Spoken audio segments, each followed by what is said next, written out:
Assalamualaikum warahmatullahi wabarakatuh. Kembali berjumpa dengan saya Iman Haris di acara Sandasan. Sebelumnya 3 hari yang lalu saya sandasan dengan pengamat sosial politik UTM Bapak Surohim tentang masalah pilkada serentak Jawa Timur. Hari ini saya undang lagi untuk melanjutkan sandasan tentang bagaimana pelaksanaan dari pilkada, karena beliau sebelum-sebelumnya sudah memberikan banyak advice kepada penyelenggara dan selamanya, termasuk tentang kegentingan keadaan pandemi dan yang lain-lain. Kita akan korek lebih lanjut. Assalamualaikum Pak Surohim. Waalaikumsalam Pak Iwan. Wah, ini pasti sedang sibuk untuk membaca data, menganalisa segala macamnya, karena pengamatan begitu kerjanya. Gimana melihat pelaksanaan pilkada serentak di Jawa Timur kemarin Pak Surohim? Ya, apa yang saya khawatirkan ternyata tidak sepenuhnya terjadi. Ya, jadi angka partisipasi masyarakat, kendati dalam kondisi pandemi, kendati dalam kondisi hujan, seperti contoh di Surabaya saja masih 50,7. 50%. Ya, 0,7. itu sama pemilu kada pada situasi normal juga segitu. Oh gitu. Kemarin kan saya bilang bahwa 20% memukul semua sektor termasuk pemilu ini, sehingga kemungkinan besar 40, saya kan begitu, 40 sampai 45. Tapi alhamdulillah Surabaya ini masih 50%. Untuk Surabaya saja. Untuk Surabaya. Yang lain-lain? Yang lain-lain kita kan tidak menyelenggarakan quick count, jadi kita belum tahu sebaran datanya kayak Oh, oke. Jangan-jangan makanya Surabaya yang 50 yang lain. gitu ya. Jangan saja. Ya, Tapi Pak Surohim sekarang datanya hanya memegang yang di Surabaya. Intinya prediksi Pak Surohim sebelumnya bahwa pandemi ini akan berdampak gitu terhadap angka partisipasi. Ternyata pelaksanaan pilkada di Surabaya khususnya, karena data-data di daerah kabupaten yang melaksanakan pilkada belum masuk Pak, ya, ke datanya Pak Surohim maksudnya. Ini tapi saya kapan-kapan hari itu mencoba untuk meyakinkan kepada penyelenggara juga bahwa ada faktor kultur, ada faktor budaya, di mana masyarakat kita itu kan masyarakat yang anut kerubyuk, masyarakat yang gotong royong, masyarakat yang apa ya istilahnya ya itu tidak membantu. Jadi untuk gawe-gawe kenegaraan seperti pemilu itu, dorongan masyarakat untuk ke sana itu tidak sedramatik yang kita bayangkan. ya, ada, kalau orang itu bilang ada masyarakat yang gandul. Ya. Kalau pimpinannya goyang, di bawahnya itu ikut gitu. Maksudnya ini mungkin banyak. Jadi ditolong oleh faktor kultur itu, yang kemudian walaupun tuh ada pandemi, tapi masyarakat masih antusias TPS. Ya. Ini salah satu teman untuk kemarin ya, Pak Surohim, bahwa angka itu ternyata terserapkan untuk minimal untuk Surabaya. Yang Pak Surohim lihat kemarin tentang persoalan pelaksanaan itu, ada hal yang lebih menarik lagi. Selain itu tentu sementara ini kita masih mendasarkan pada hasil quick count ya. Karena kan real count kan nanti menunggu perhitungan dari KPU. Nah, kita lihat dari 19 kabupaten kota di Jawa Timur yang menyelenggarakan pilkada itu, ada banyak fenomena menarik. Pertama, itu yang menarik ini yang ditunggu oleh publik ini. Yang pertama, ternyata pemilih Jawa Timur lebih menyukai pemimpin-pemimpin muda. Iya, jadi beberapa paslon dari generasi baby boomers itu banyak yang kalah ya. Oh gitu. Ya, kita bisa lihat ya di Sumeneb, di Tuban, Surabaya, ya banyak yang dari generasi baby boomers itu akhirnya Gresik juga belum kan, ini kan masih masih bersaing ya, masih nunggu harusnya. Tapi yang bisa dipastikan kan itu. Nah, ini melihatkan pada kita bahwa ternyata masyarakat juga sekarang mulai ada perubahan ya. Di Amerika saja orang paslon-paslonnya itu sudah di atas 71 ya. Bahkan kita kemarin melihat 2 paslon itu kan usianya sudah lanjut semua. Nah, ternyata di kita itu keren lagi. Jadi menyukai usia-usia produktif, usia-usia yang belum pensiun istilahnya. Milenial, yang lebih energi tapi produktif lah, usia-usia produktif gitu. Ya. Jadi bahkan nanti kalau seandainya hasil teleponnya itu betul-betul Tuban itu masih sangat muda. Lebih muda dari saya. Wah ini otomatis. Jadi masih muda sekali dan dia bisa mengalahkan calon-calon yang mungkin secara usia dari generasi X maupun dari generasi baby boomers di Tuban. Nah, termasuk yang lain-lain ya seperti Pak Surohim, fenomena ini Pak Surohim dianggap menarik karena ada tren baru yang sebelumnya mungkin dilihat dari pengalaman politik, lebih banyak pengalaman orang-orang yang lebih tua gitu kan ya. Dan segala macamnya dalam dunia politik. Justru hasil dari pilkada serentak yang dilaksanakan kemarin, justru menurut kacamata dari Pak Surohim ini ada sesuatu yang menarik, justru keluar dari pakem gitu ya. Justru banyak hasil yang terpilih itu adalah calon-calon muda usia produktif. Mudah-mudahan Gibran dan Bobi tidak menjadi bagian dari indikator itu ya. Kayaknya sih ikut juga. Karena ada konteks pandemi ya. Pandemi itu kan memang orang membutuhkan pemimpin-pemimpin yang akselerasi, yang agresif, yang kemudian punya empati krisis yang kuat. Nah gitu-gitu mungkin masuk di benak para pemilih kita. Jadi kemudian ini kan butuh penanganan serius pandemi ini. Jadi kira-kira butuh pemimpin-pemimpin yang energik lah. Nah kalau agresif gitu ya. Energi kan berarti ukurannya usia. Nah, mungkin masuknya bisa dari situ. Tidak berarti kalau kemudian nanti kalau gitu baby boom tidak boleh nyaman lagi ya. Tidak. Saya hanya melihatkan tren saja. Sekarang masyarakat menyukai usaha-usaha produktif untuk jadi pemimpin kepala daerah. Itu pemirsa. Kalau pengamat itu pasti punya jawaban. Pengamat itu. Contoh Madura saja. Mulai dari Bangkalan, muda kan? Sampang, muda. Pamekasan, muda. Sekarang Sumeneb juga muda.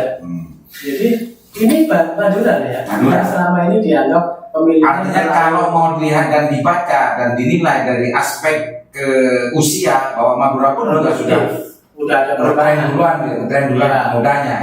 Meskipun sebetulnya tidak serta-merta itu semua yang mendukung, karena kecenderungan itu sebetulnya yang membuat yang justru menentukan keterpilihan pemuda itu. Ada banyak indikator kan? Tapi minimal kan melihat tren usia yang pertama dari hasil, bukan dari proses, karena proses itu kan banyak indikatornya Pak Surohim. Itu yang pertama ya. Tren usia produktif banyak terpilih. Tren yang kedua ini, jadi pemilu kada kali ini itu sekaligus bisa menjadi evaluatif atau bahasa kasarnya bisa menjadi palu gudang. Kepala daerah yang dianggap memiliki prestasi biasa-biasa saja cenderung kalah. Terkoreksi berarti. Iya. Kalau kepala daerah yang prestatif masih bisa lanjut. Tapi kalau dianggap biasa-biasa saja dan bahkan mungkin tidak berprestasi, faktanya banyak yang kalah. Ini pemirsa. Dan juga para calon bupati dan kalau tidak berprestasi, ini juga menurut Pak Surohim menjadi bagian dari indikasi ketidakterpilihan untuk selanjutnya. Cuma yang pertama tadi, yang muda, itu trennya yang justru mendapatkan perhatian khusus dari Pak Surohim. Meskipun apa yang dikatakan Pak Surohim itu sebetulnya ya tidak seutuhnya. Kan hanya membaca dari 2020, pilkada 2020 ini. Ada faktor keturunan, faktor apa namanya istilahnya kalau dalam politik politik apa lagi lah ya, oligarki, politik apa namanya kalau keturunan apa istilahnya ya semacam itu juga dinasti politik dinasti. Dinasti sama. Politik dinasti itu juga masih sering dijadikan bahan sangka-sangka juga. Yang ketiga juga calon-calon yang mungkin merasa mungkin kuat di luar dugaan juga banyak yang kalah. Banyak yang kalah ya. Iya banyak yang kalah. Dugaannya popularitasnya kuat, dan luar biasa, tapi elektabilitas justru banyak yang kalah. Banyak yang kalah. Gimana itu contohnya? Kan banyak eleksioner ya, banyak konsultan, banyak konsultan politik yang kemudian sudah menjangkau daerah-daerah, sehingga kemudian bisa memainkan strategi campaign modern politik, akhirnya kemudian memberikan situasi kompetisi itu kian ini. Orang tidak pernah menduga bahwa Kabupaten Blitar itu akan kalah jago PDIP, tapi hari ini saya tadi baca juga, ini saya sempat tanya, ini bisa kalah ya? Padahal itu daerah yang secara simbolik kalau nggak sampai kabinet ya, sangat dekat dengan PDIP, tapi yang kota PDIP masih menang, tapi yang kabupaten ini kemungkinan besar sepertinya akan kalah. Itu hasil Quick-Count. Hasil Quick-Count, masih menunggu. Ya, saya hanya ingin memberi gambaran bahwa ada banyak perubahan yang mungkin bisa kita bisa kaji. Ada banyak yang keempat. Harapan kita calon-calon independen itu ada yang bisa menang, tapi fakta pemilihan kali ini mungkin belum beruntung ya. Sebetulnya berapa Pak Sori? Untuk Jawa Timur yang ada calon independen? Dua, ada 2 kabupaten. Ada 2 kabupaten, Jember dan Lamongan. Jember kan? Dua-duanya kompetitif sebenarnya, tapi sepertinya trennya akan kalah. Jember ini yang independen Ibu Bupati Mandra Bintang. Ya.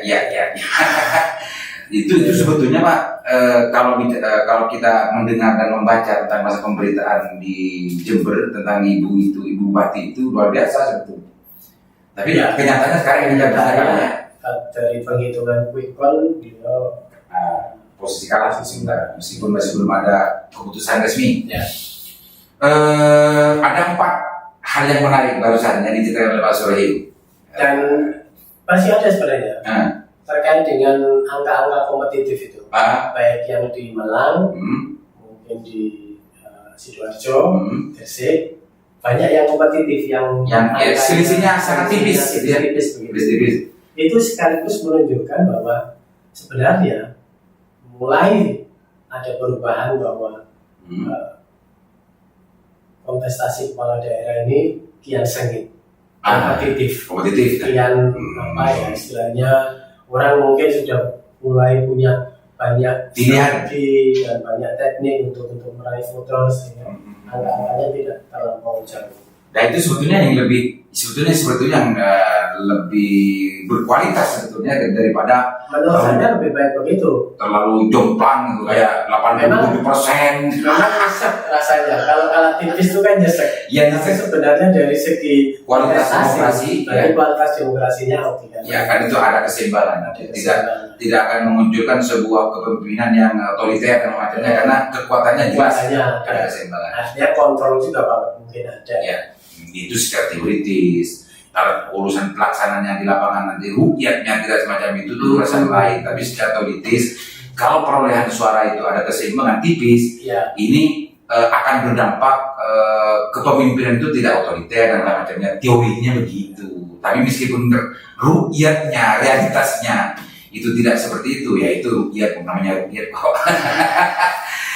yang lain Pak Sohib, ya fenomena lain mungkin ya. Kalau Banyuwangi kemungkinan masih tetap ya di Ibu Bupati ya. Pak Anasnya yang ikut di sana, sama dengan Pacitan itu karena ada faktor Pak SBY yang masih kuat di sana.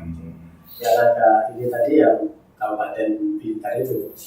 Sebetulnya kalau kita melihat dari geografis dan juga kultur masing-masing kabupaten kota, memang patron itu ada yang memang tidak kuat. Tapi faktor itu pasti ada.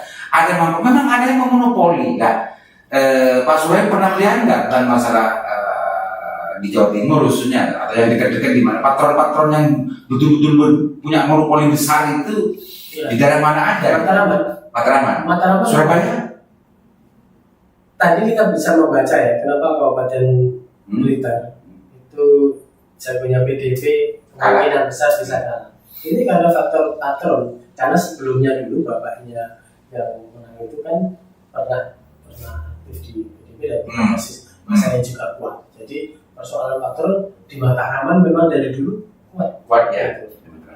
cuman ya memang kecenderungan kemudian orang mulai ingin berubah, mulai ingin. Tapi indikasi tentang masalah patron menjadi bagian dari penentuan kebenaran dari salah satu kontestan itu kan tidak bisa terbuang juga dalam kacamata ilmu sosial, Pak. Politik. Nggak bisa. Nggak bisa juga. Karena patron ini di Mataraman tuh masih iya. cukup kuat faktor itu. Kalau Surabaya memang jargonnya Surabaya itu nggak pernah lepas dari kekuasaan dari PDIP sejak dulu kayaknya. Ya sejak pemilu langsung. Iya, sejak pemilu langsung PDIP. Tapi di Surabaya itu pemilih rasionalnya tumbuh signifikan, swing voternya tinggi. Oh gitu. Oke, tapi kalau di pedesaan itu berbeda lagi, strong voternya kuat, gitu. Kemudian swing voternya tidak terlampau lebar seperti yang ada di perkotaan. Jadi memang banyak sekali hal-hal yang menarik yang bisa kita baca dari secara kasat mata ya, belum mendalam ini, dan kita baca dari hasil. Oh ini kok ternyata begitu. Malang bayangan kita kemudian Pak Sanusi akan menang dengan mudah, faktanya sekarang kan disaingi juga oleh pesaing yang juga cukup ya tanpa dibuka ya. Kita juga tahu waktu itu mengatakan Pak Sanusi akan menang mudah, dan faktanya juga ternyata angkanya berimbit-imbitan gitu. Masih harus bekerja keras gitu ya. Nah, Pak Rim, kembali ke Surabaya. Dan sebenarnya Surabaya ini kan tetangganya. Surabaya ini kalau bicara dari kekuatan partai politik, ini sebetulnya PDIP itu dikeroyok gitu kan. Kan dikeroyok, Pak. Ya, karena Pak Mahfud Arifin ini didukung dan diusung oleh 8 partai. Sementara PDIP itu sementara Pak Erick ini adalah hanya 2. Satu partai PDIP dan satu partai pendukung. Iya, PSI. Ya. 2. Lah, kalau bicara dalam kacamata pengusung ini kan namanya dikeroyok gitu. Dikeroyok. Dan popularitasnya sebelumnya yang saya sering dengar gitu dan saya baca juga para pengamat, ini luar biasa Pak Mahfud Arifin. Ya. Tapi rukyatnya, pemirsa, rukyatnya itu realitasnya. Rukyatnya justru agak jauh loh perolehannya kalau dari hasil quick count. Ya. Agak jauh.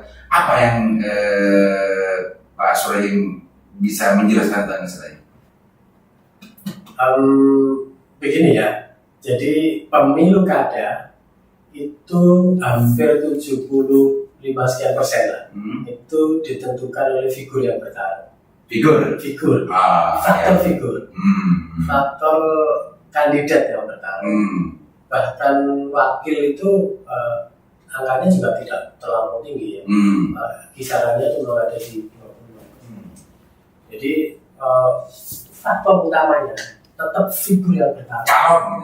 Calon. Bukan pengusung, bukan parpol. Bahwa kemudian ada partai pengusung, ada partai pendukung.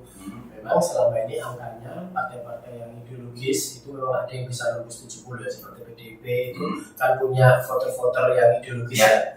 Itu bisa sampai tembus 70. Tapi kalau partai-partai tengah itu rata-rata sepanjang yang saya tahu itu sulit mencapai angka di atas 50% soliditas. Artinya peran parpol itu, partai politik, mesin partai politik itu sangat tidak menentukan keterpilihan. Kalau bilang sangat tidak menentukan, tidak, karena kan sekarang orang akan mencalonkan diri pasti butuh kunci dari partai. Oh ya, nah ini bicara pada saat pemilihan langsung, saya kira semua akan kembali ke pada figur, karena bisa jadi ya seperti Partai Demokrat, Partai Gerindra, gitu.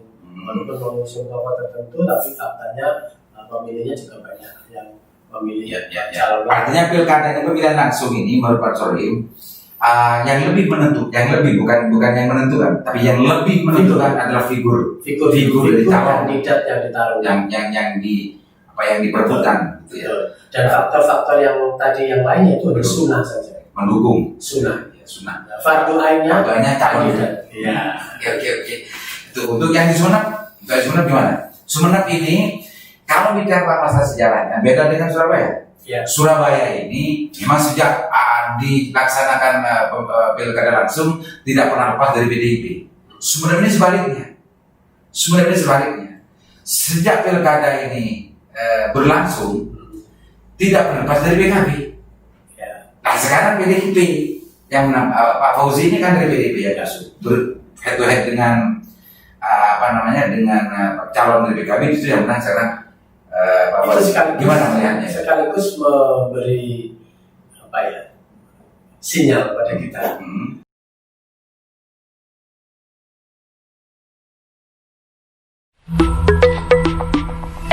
Audio Jungle.